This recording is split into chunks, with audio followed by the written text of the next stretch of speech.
This week on the Gadget Show Web TV, Dionne gets busy at home creating a wireless network. And Jon's got his hand on two of the hottest mobile phones of the moment, Nokia's N96 and the Google Android G1. Plus the latest in gadget tech news. Welcome to the Gadget Show Web TV. I'm Jon Bentley. And I'm Dionne South. Now, if like most families you have more than one computer in your house, but you're often fighting over who goes on the internet and when, then stay tuned for this week's how-to, because I'm going to show you how to set up your very own wireless network. But first, I've been looking at two of the most talked about mobile phones of the moment. Nokia's new N96 and the T-Mobile G1.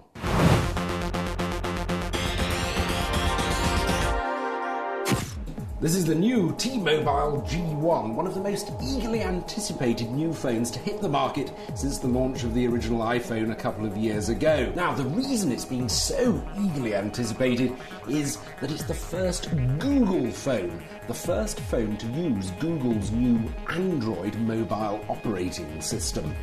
Now, the actual phone was made by the Taiwanese company HTC, and actually the physical handset isn't anything to get that excited about. It's a fairly ordinary sort of smartphone. It's quite functional and plain in appearance, though it has most of the usual sort of smartphone features like HSDPA, data speeds, Wi-Fi, GPS, a touchscreen, and a very easy to operate keyboard. But the big deal is the actual operating system itself. Now, this is the home screen, and it's got some very clear icons on it. You can swish it out the way to a Google search page and sort of sweep up your less frequently used icons down here. Now, web browsing is very impressive. Once you're on a page, you can quite easily navigate around it by flicking the page from left to right and up and down, just like you would on an iPhone. If you don't fancy using the touch screen, you can always use this trackball at the side. All in all, it's an extremely effective web browsing experience. As well as an excellent web browser, you also get an application store, so that you can actually download lots of different applications and put them on the phone. It's called Google's Android Market. So you just click on that icon there, and a whole load of different applications come up. I've downloaded one here called the barcode scanner, for example, which means that I should be able to just read the barcode off anything I see and actually search for it in a shopping thing on the web application. I've tried this book here, and it actually uses the 3 megapixel camera, stills camera only, unfortunately, not video, and reads the barcode in. It's got it right straight away, and I can then open book search or open product search if I want to buy it immediately. The Google shopping page comes up, and there's the book. It works well with other Google applications, for example, Google Maps, Google Talk for instant messaging when the good keyboard comes in handy, and if you're a Gmail user, you can update your contacts and calendar through the interface as well. It also has a very good music player interface with reasonably loud speakers, although disappointingly there's no 3.5mm headphone socket. You have to go through a USB connection and an adapter, which is a pity. Business users might also be disappointed that there's no support for push email through Microsoft Exchange. However, I do think that the phone will appeal very strongly to people who do a lot of instant messaging, and they'll find the keyboard very useful. It also will appeal very strongly to people who want a good web browsing experience. Overall, I don't think we should get too hung up about the physical attractiveness or otherwise of the handset itself. There will be others along in the new year. I think what this does show is the huge potential of this Google operating system. It's obviously early days for it yet, but it can only get better, and it really will provide a very valuable competition in the smartphone market to Apple and Nokia. If the first Google phone exceeded my expectations, I was somewhat underwhelmed by the other new phone I've been trying this week, Nokia's N96. Basically, it's a replacement for the much respected N95. And it's got the updated, rounded, flat-surfaced Nokia look that seems to be becoming generic across much of their range. Like the N95, it's got a slider mechanism. You slide it to that way to get the keypad, that way to get the multimedia controls, and like the N95, you can plug in your own favourite headphones in the standard headphone socket, at least providing they clear the slider mechanism, which these ones do. And there are quite a few little improvements over the N95. You get a stand so you can prop the phone up to watch videos. It's got RDS on the radio, so you get the station name, and it's got a lock switch at the top so you can easily lock the keypad. There's also quite a lot of big improvements over the N95. You've now got 16 gigabytes of internal memory, and crucially, the battery life is much better, although strangely it actually shares the same battery as the original N95. But some of these improvements seem to come at a cost. For example, the improved battery life, part of the way they've achieved that is by fitting a slower processor to the phone, and just like with a computer, if it's got a slower processor, things tend to happen slower, so it's slower to switch between applications. Web pages load more slowly, which is not terribly good really, and there's a bit of give and take in some of the other aspects of the phone. I mean, the camera's still good, still got 5 megapixels, still reasonably responsive, and video now has a stabilizer built in, but the distance shots seem somewhat fuzzy, and it's very disappointing on Nokia's flagship multimedia phone only to have a LED flash, albeit 2 LEDs, rather than a better xenon flash. GPS performance, though, is much better than on the original N95. I found I locked onto satellites and updated my map view very quickly. But Wi-Fi performance is really quite terrible. I found I had to be really close to my router at home to get any sort of signal at all. And I've tried it in various other places, and it still seems to give really quite a weak signal where you'd expect a strong one. And I tried it in comparison with an iPod Touch loading a web page. On the iPod Touch, the web page loaded 3 times quicker. All that would be a big deal for me. I was also slightly disappointed by the much vaunted new BBC iPlayer application. You know, it suffers because the Wi-Fi signal is poor, so you tend to get rather stuttery movement, and the quality of the picture, if you've been used to BBC iPlayer on an iPhone or an iPod Touch, will really come as a great disappointment. It's dimmer, and the colours really aren't as good at all. You don't get the range of tones. As for the other headline-grabbing feature of the phone, the ability to receive DVB-H, digital video broadcasting handheld television, well, I think it's going to be a long time before we get that in the UK, and I think you'll be well onto your next phone before that becomes useful, so that's not really a factor.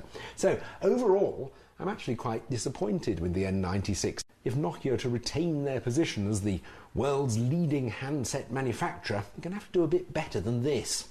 I really like the G1, it looks really good, and I'm loving the keyboard aspect, but I have to say, not so convinced on the N96. No, I mean, the G1's fantastic. It's just how Google can create an operating system that really works well on a phone so quickly, and it can only get better, whereas Microsoft have been trying for the last decade and have only come up with Windows Mobile, which is all pretty horrible. Well, I was really excited with the N96 because it's got like built-in television, BBC iPlayer, catch up on all those programs you've missed. Yes, I mean, the iPlayer does work, but it doesn't work as well as the one on the iPhone or the iPod Touch. And DVB-H, fine if you're planning on a trip to Iran, the Netherlands or Kenya and you want to watch the local telly. Well, I'm far too busy to travel all the way to Kenya just to watch television on the N96. Right, time for the news. First up, Ofcom, the people who regulate British broadcasting, have finally agreed to the concept of Sky Picnic. If you know what Sky Picnic is, it's a proposal Sky have been kicking around for a year or so now to put some of their premium channels onto Freeview digital terrestrial, rather like Top-Up TV or Setanta or something like that. They're actually planning to do it with just a few of the channels, Sky Movies 1, Sky 1, Sky Sports 1, and you'll have to pay a subscription for it. But so far, Ofcom have actually sort of poo-pooed the idea on the grounds that it would give Sky too dominant a role in British broadcasting. However, just as Sky were about to abandon the whole idea, they've stepped in and issued their agreement, subject to certain conditions. Yeah, Sky have to offer these premium channels to some of their rivals such as Virgin Media and BT, and they have to offer them at a discounted rate. And if Sky agrees to these measures, then it will be a great deal for the rest of us, especially Freeview users, because they'll have access to a wider selection of channels. Hopefully we'll have word of this by December. That means you'll finally be able to catch up with Series 3 and 4 of Lost, and hopefully Series 5 as well, which is coming out next year. Can't wait. LG have announced a new mini projector. It weighs less than a bag of sugar at 780 grams, and dimension-wise, it's smaller than this A4 sheet of paper, so you can just chuck it in your bag and go away. And the special thing about it is it's got a built-in battery which you can recharge. It lasts about 2 hours. You can extend the battery life by purchasing an external battery, but I think the fact you don't have to plug it into the power socket means you can take it pretty much anywhere.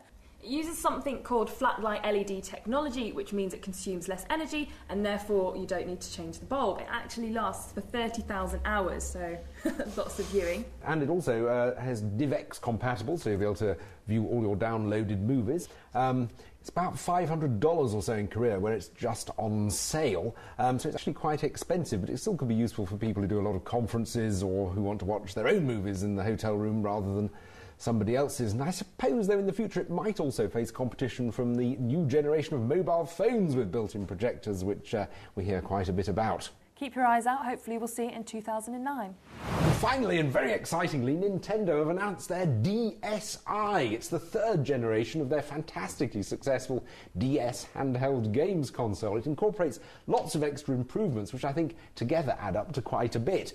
The screen's a quarter of an inch bigger. It's got an SD card slot for expansion. It has 2 cameras built in. There's a built-in music player and a web browser. And you can use that web browser to access the DS Store. It works in very much the same way as the Wii Store, allowing you to download games straight from it, so you don't have to cart them around in your bag. The DSi is available in Japan from November, and rumour has it we will see it here in the UK next March.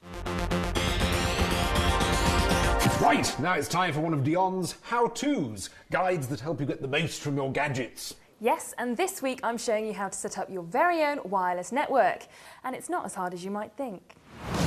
With more and more homes having the latest technological equipment, often including 2 or more computers, home networks can easily solve the problem of arguing over who goes on the internet when, and the constant disconnecting of your printer from one PC to another. The solution is to network your home computers, and it's not as difficult as you might think. Here's the Gadget Show guide to creating a home Wi-Fi network. The core of your home network is the wireless router. I'm using the Belkin N1 Vision, but there are many different types available and you need to make sure it works with your format of broadband, whether it be cable or ADSL. First, you need to set up a wireless router. This Belkin, like most new routers, comes with an installation CD for easy setup. Just follow the on-screen instructions. You'll also need a wireless adapter for each system connecting to the network if they're not already Wi-Fi compatible. In this case, I'm using a USB stick. Just install the software and plug it into the USB port on your PC. Now your computer is wirelessly connected to your router. You can buy Wi-Fi enabled printers and external hard drives, but if your existing kit is wired, then the easiest way to connect them to your network is by using a network hub like this one. A network hub allows you to connect multiple USB devices over your network by connecting directly to your router via an Ethernet connection. You simply connect the hub to your router using an Ethernet cable, then connect your external hard drive or printer to the USB ports. Once all your computers are hooked up to your router, you just need to create the network. To do this, you click the Start button and go into the Control panel. Select Network and Internet, Network and Sharing Center, and finally, set up a connection or network. You'll see the link to set up a wireless router or access point. Click on this and you'll get a wizard, which will then walk you through the process of adding other computers and devices to the network. You just simply select the ones that you want to add by clicking on them. There you go. The icons of all the computers and peripherals that I have selected are showing up here on my network. And if you want to share files and folders between the different computers on your network, all you need to do is set up a local area connection between them. To do this, you need to go into the network center again. Make sure your network location type is set to private and that the network discovery and file sharing are turned on. So now you have access to all the other files and folders on someone else's computer in your network, allowing you to share documents without having to go to another room. I can just open the folder and, for example, play music that I want to listen to. That's about it really. I can access all the files and folders from other computers on my home network, print wirelessly and save my data to the external hard drive. That's really interesting. I mean, we've had Wi-Fi for years. I've actually never got around to having a proper network as such, but I think it could be useful. Absolutely. It was very easy to set up and got rid of all the cables lying all over the place. You can print whilst watching television in the living room. Back up all the kids' homework, back up everything else, because backup's a real problem. I just don't like the idea of that hub sort of buzzing away somewhere. Shove it in a cupboard. Unfortunately, that's all we've got time for. Coming up next week, Jon's got his hands on the latest accessory for the PS3. Play TV. And Dionne will be showing you how to transfer your precious vinyl collection to MP3. See you then.